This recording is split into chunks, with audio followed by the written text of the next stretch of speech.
రాజకీయ నాయకుల జీవిత సందేశాలు, సినీ తారల చిట్కాలు, పాడ్కాస్టుల్లో ప్రవచనాలు, ఇలా అందరూ జీవితాన్ని చదివేసి ఇతరులకు సందేశాలు ఇవ్వటం పరిపాటైంది. నాకు తెలుసు అన్న భావన మనకు వినికిడిని కోల్పోయేలా చేస్తుంది.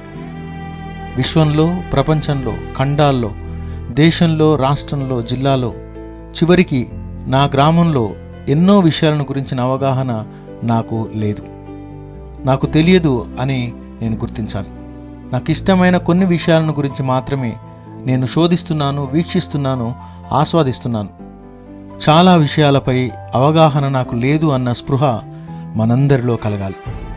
నేడు జ్ఞానులు అనబడేవారు విశ్వంలోని నక్షత్రాన్ని అనుసరిస్తున్నారు. ఇతర రాజును, వారి మంత్రులను సంప్రదిస్తున్నారు. కలలో వినిన సందేశానుసారం తిరుమార్గాన్ని మార్చుకుంటున్నారు. ఎక్కడా తాము జ్ఞానులము అన్న అహంభావం కనబడదు. నీవు నేను కొన్ని విషయాలు తెలియగానే, కొన్ని డిగ్రీలు పొందగానే, కొంత అధికారాన్ని లేదా డబ్బును కలగగానే ఎవరినీ లెక్క చేయక విర్రవీగుతూ ఉన్నాం. మిడిమిడి జ్ఞానంతో వాగ్వివాదాలకు, కయ్యానికి కాలు దువ్వుతున్నాం. సంబంధాల్లో అంతరాలు పెంచుకుంటూ ఉన్నాం.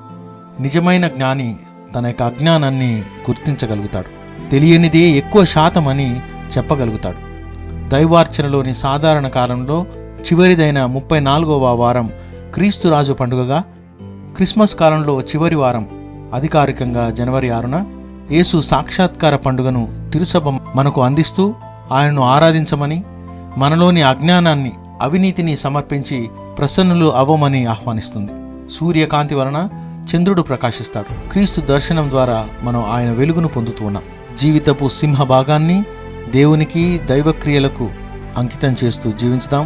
జ్ఞానుల వలె మనమును ఆయనను ఆరాధించి దీవెనలు పొందుదాం. ఆమేన్.